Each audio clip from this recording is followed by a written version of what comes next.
Dur keessa gaaf tokko otoo haasofnuu teenye ollaan gaachanaa jechuu mammaaksa dhageenya.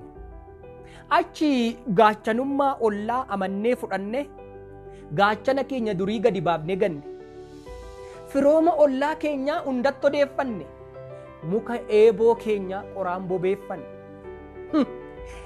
Booda oolee bulee ollaan diina taanaan eeboo isaa qarateen waraanuuf kaanaan muddamni nu qabee dhabnee wanta taanu gaachana barbaachaaf gaafa manaa baanu ollaan diinome sun qe'ee keenya lixe gumbiitti harka kaa'ee dilbii keenya fixe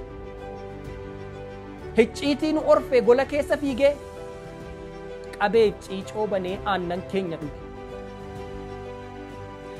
Booda gaachana tolfannee xiiqiidhaan kirkiraa yommuu ol deebinu qe'een onee jira.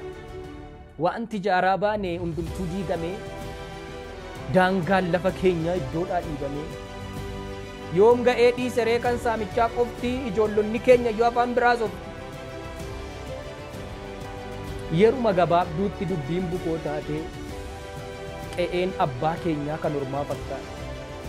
Kunoo akkasittiin gaachanummaan ollaa booda oolee bulee nutti qote boolla. Kanaafuu jaranaa ollaan gaachana miti jechuus hin dandeenyu. Ollaan gaachana jennees diriirfanneen teenyu.